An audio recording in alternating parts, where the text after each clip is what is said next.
Hi guys, welcome back to the channel. Thanks for being patient and waiting for this video. We have got a lot of stuff to do on BedBug, so let's get cracking.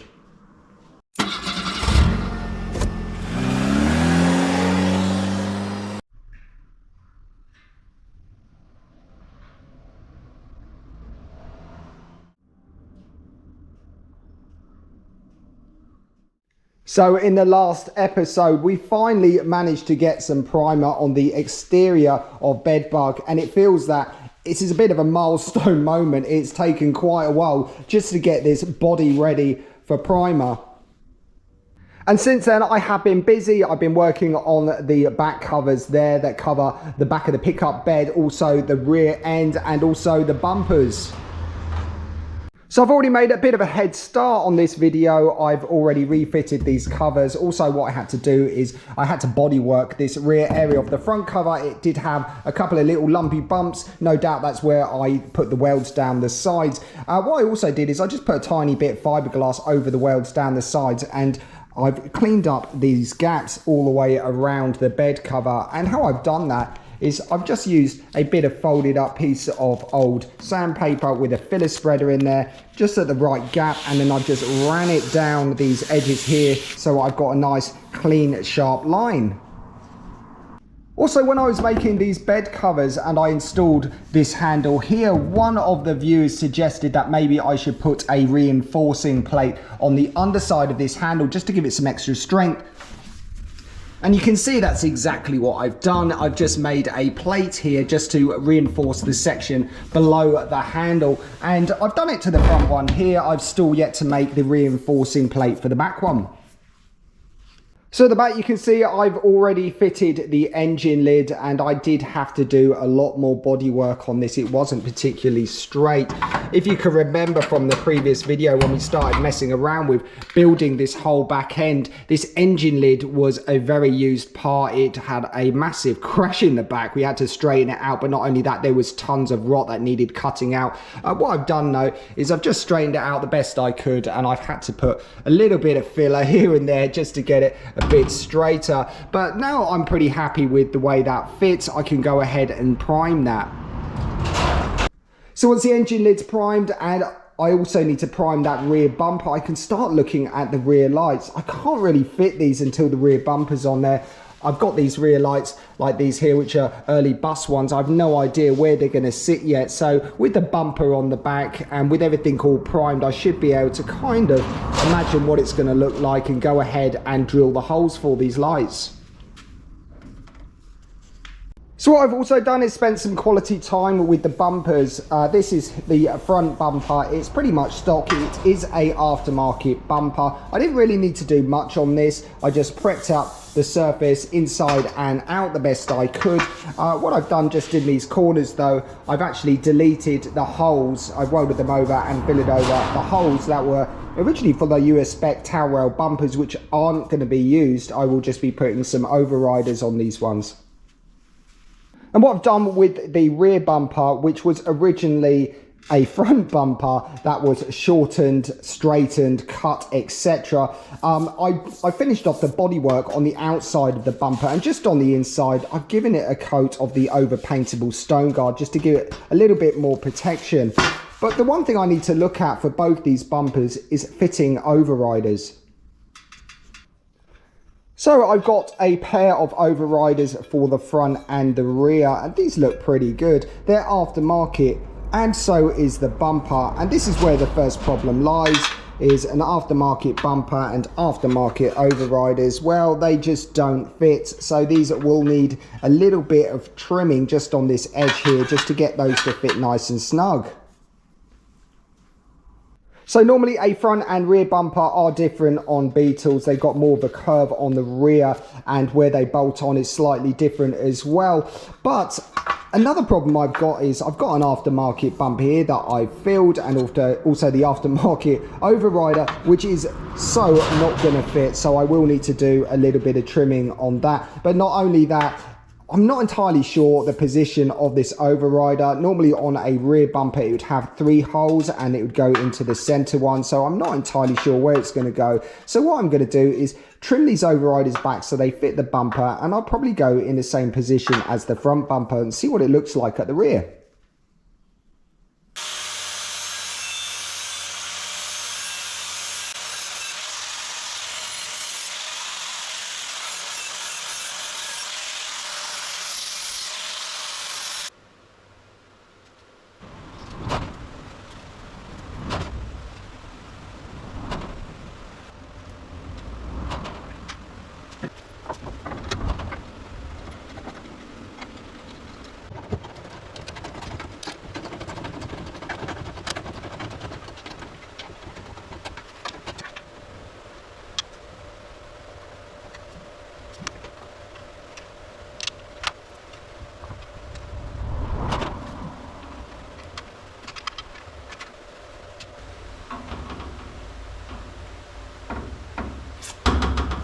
Oh dear.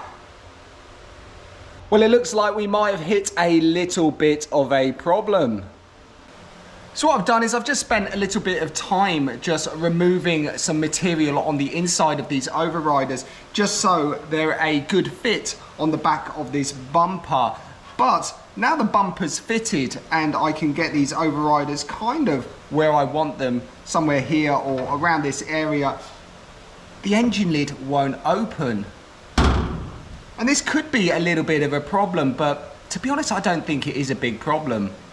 And when doing things like this, lots of custom work, you will find there's a lot of hurdles to kind of get over. And one of them is this, but I don't think it's a massive problem. Although I've already kind of shaped the inside of this overrider so it fits the bumper here, unfortunately, if I was to move the overrider to one side so it does clear the engine lid, it won't fit properly.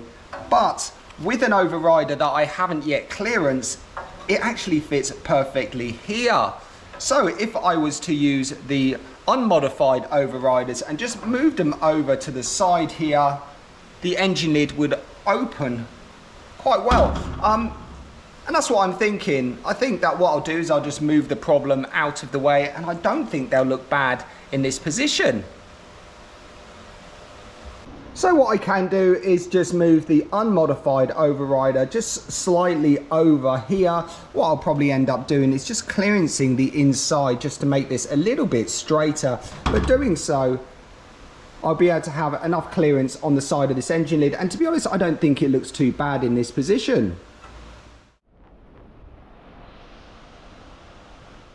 So the next problem I've got is I've already clearanced these rear overriders, but weirdly enough, even with those clearance, they fit the front bumper perfectly. So it wasn't a waste of time after all.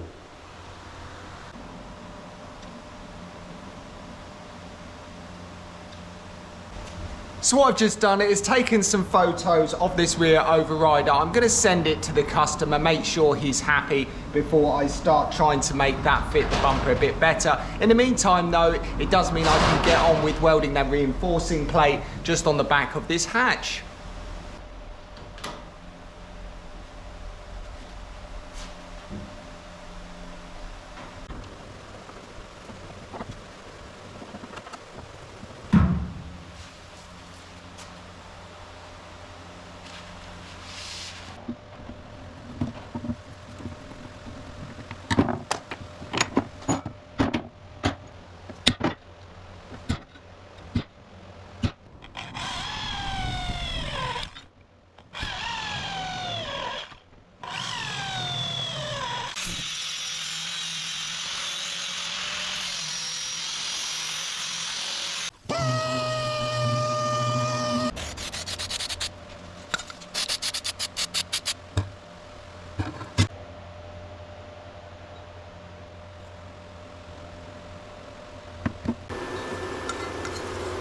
So what I've just done is cut a piece of steel and I've rounded off the edges and I've drilled it. I've also covered this area with a light coat of zinc spray, so when this is kind of sandwiched together it should stop any rust forming in between. What I need to do now is just pop that into position and plug weld these holes.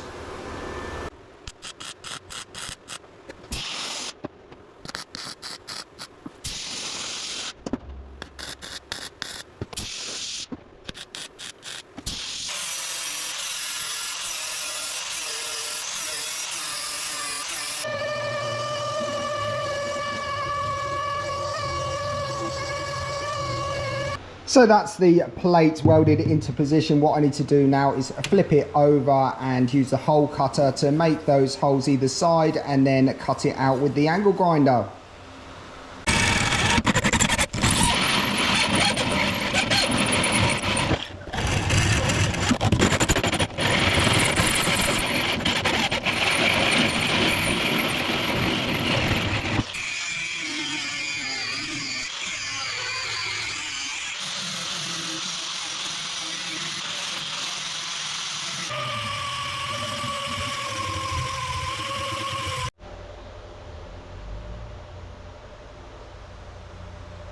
So I've just got off the phone to the customer regarding the problem we had with the overriders, and he's pretty happy that we can move the overriders to one side, but one thing he did want is the bumper to be moved away from the body a little bit more.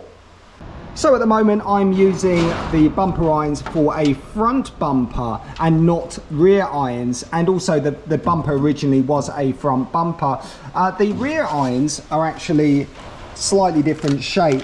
The back bumper normally has quite a big curve to it, so fitting something like this, well, they won't fit. But what I'm going to do to move the bumper away from the body, I'm going to try and modify these rear bumper irons. These are longer, so the bumper will be sitting further out, and then what I'll have to do is do something with this shape here. I don't know if I'm going to cut and weld it or try and bend it yet. Well, we'll just take it apart and see what happens.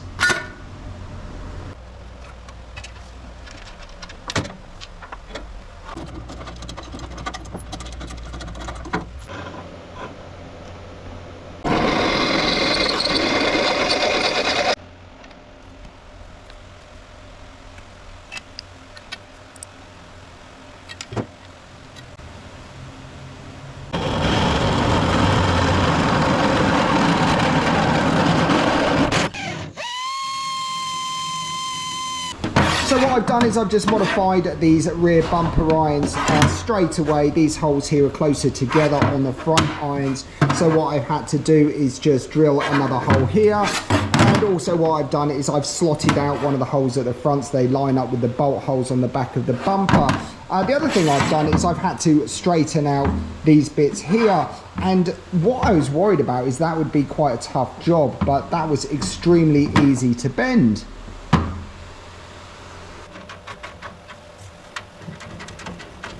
So there's those modified bumper irons fitted, and it's pulled the bumper away from the body about 50 mil, increasing these gaps on the corners. And to be honest, yeah, it looks pretty good. And if anything does hit the back of it, it's probably going to save it from hitting the body itself. I mean, before it was so close.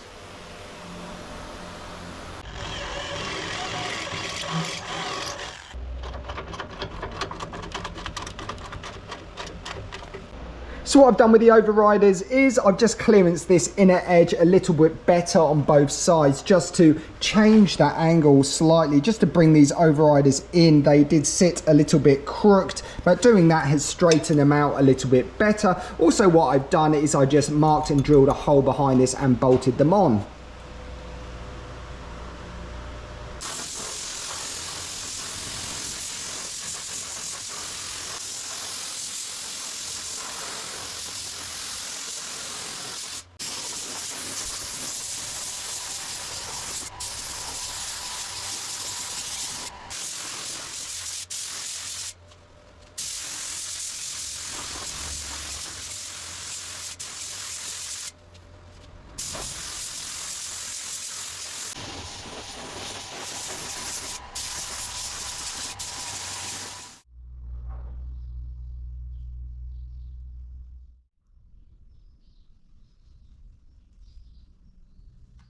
So with the engine lid off, the hinges and the bumpers off the vehicle and already prepped, I thought now was a good time to actually get these in primer. I've just put 3 heavy coats of primer on everything.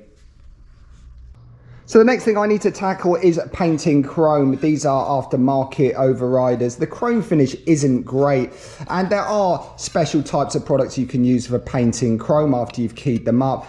Shot blasting and powder coating is probably one of my favorites though, but in this case what I'm going to do is key up these overriders just like this with some 80 grit, something that's quite coarse inside and out, and what I'll be doing is using that special metal resin primer over the top of these, and then what I can do is prime them. And also what I'm going to do is treat the inside of these crotch coolers too with the special resin primer before I put the other primer over the top.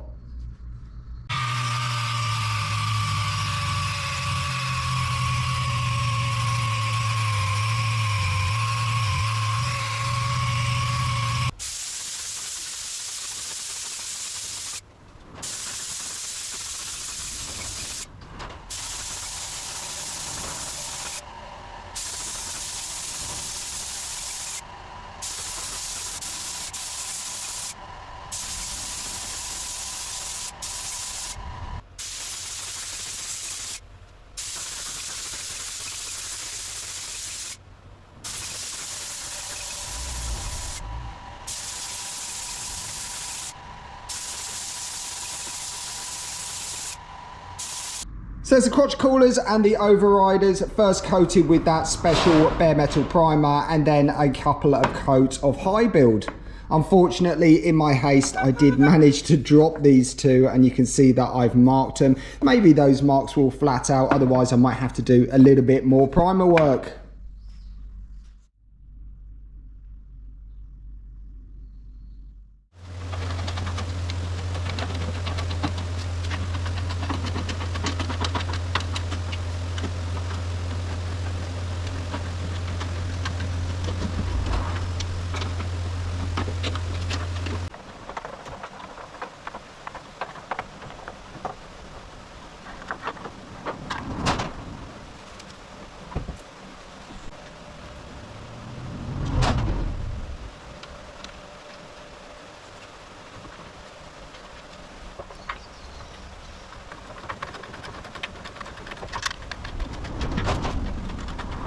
So now the primer is dry on the bumpers and the overriders, I was able to refit them, and it does feel good just getting some bumpers on this car. I can really see what it's going to look like.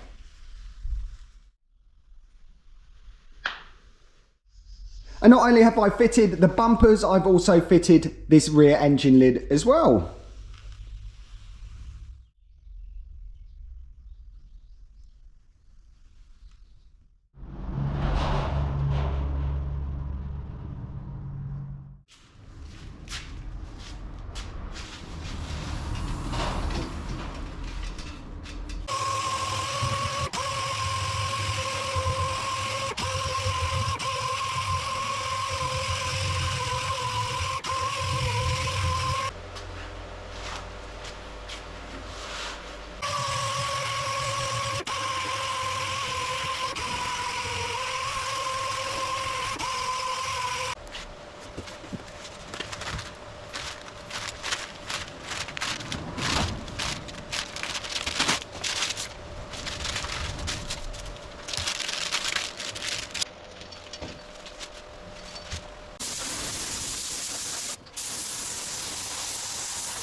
So that was a bit of a job, but I did manage to get both covers inside and out primed along with the hinges, and then what I've done is I've just loose fitted them back into the back.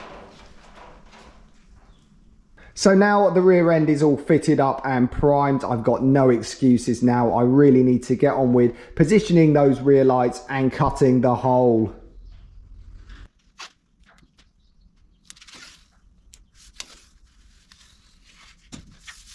So I want this rear light to sit around here, and what I've done is I just ran a bit of masking tape down this edge here. If you can remember, we have a box section of steel behind this, so the tape is about the same width as that box section behind it. And then what I've done is I've taken a measurement top and bottom to find my center line. Then I've used just a set square just to get this line here. And then what I've done is I've just used the rear light bezel like this here, but I've tilted it along this angle here just so I can line it up and then mark these edges here, and in between those I've just marked the middle.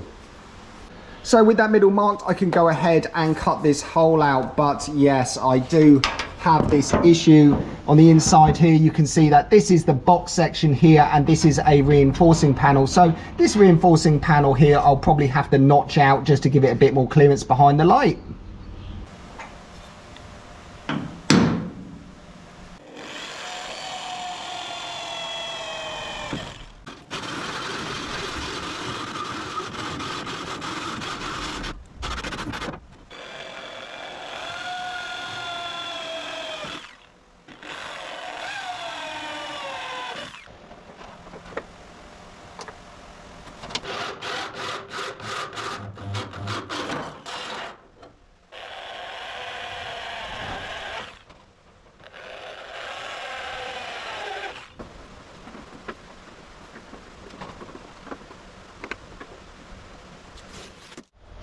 So that's the rear lights fitted on the back of BedBug, and I must admit I am pretty chuffed. I think those look really nice.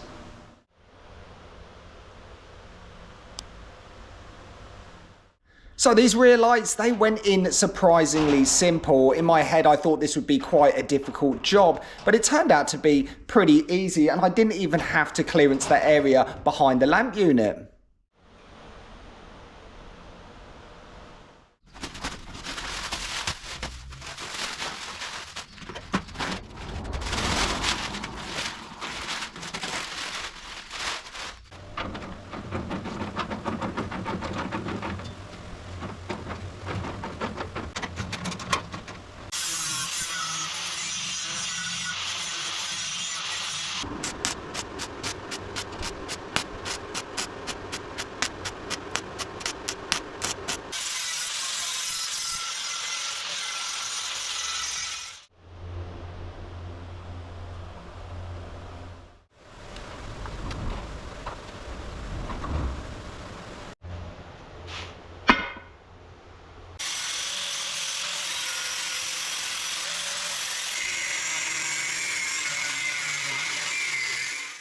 So what I've done is I've just refitted the near side running board. I just needed to check the fitment. I did do a lot of filler work around these areas. I just needed to make sure that this was going to fit okay. If you can remember on a previous video, we did modify this running board. It has been extended at the back, and then I've just welded in a return edge here as well. And the offside running board, well, that wasn't completely finished. Although I'd already clearanced this area back here, I didn't put a return edge in there. So what I've done is I've just welded a return edge in there and refitted this running board just to check the fitment, and it looks pretty good.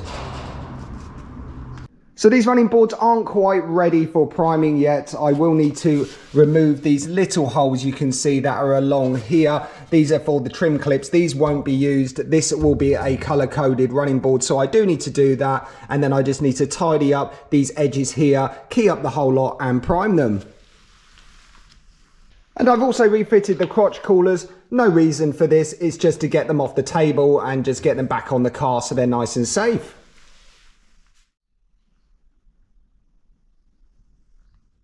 So the next thing I need to do is sort out the dilemma I've got with mirrors. These mirrors here are hinge pin mirrors. I have already deleted the threads on the hinge pins, so to get those to fit I will have to change the pins, so I didn't really want to do that. Originally the customer wanted swan neck mirrors fitted here. They're designed to go on a trim. I've already deleted the trim.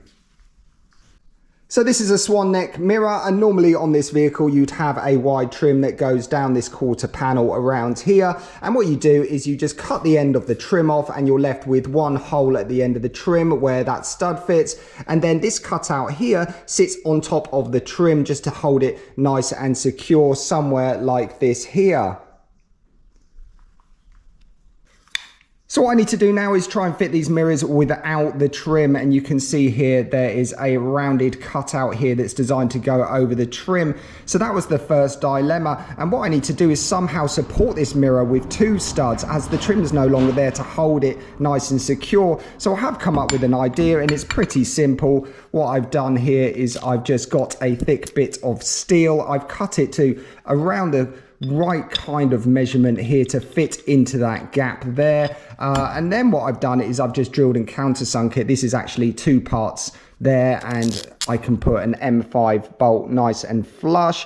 And then what I've done is nice and simple. I've just filed out this area here square so this plate can sit inside. This plate can then be bolted onto the car, and that should hold it securely.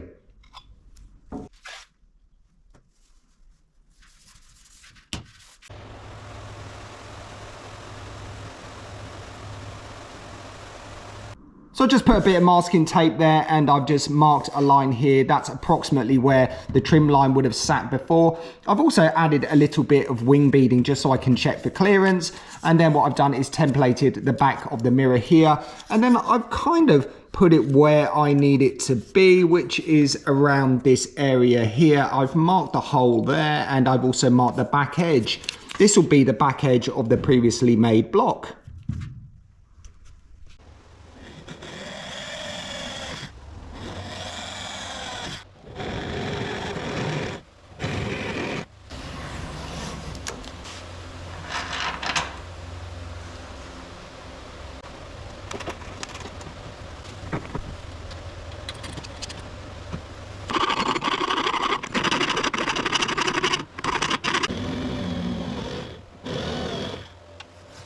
So with those two holes drilled, I can then screw in that little block that I've made in place of the trim, and then it's just the case of bolting the mirror into position.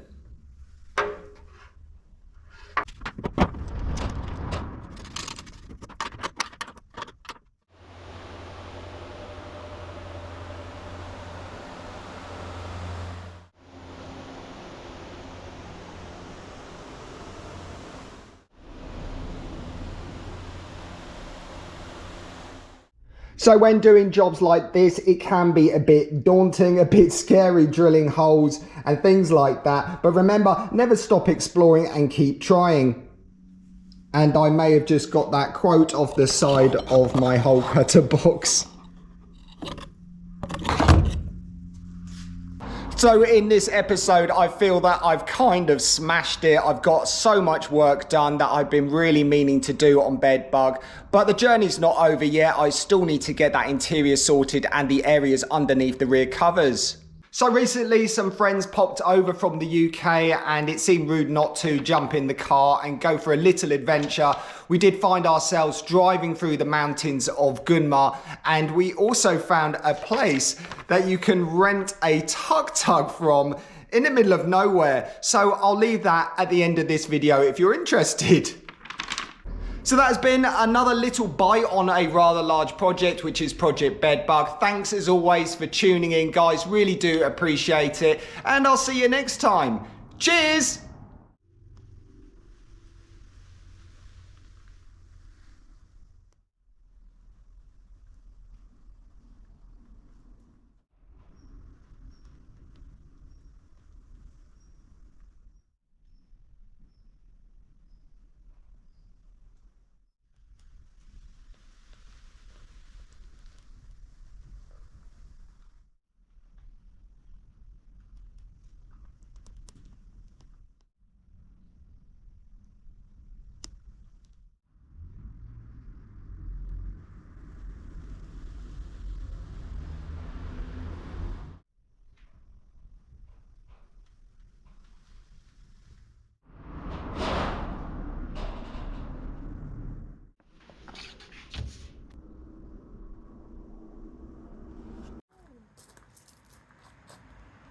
going round, I see them.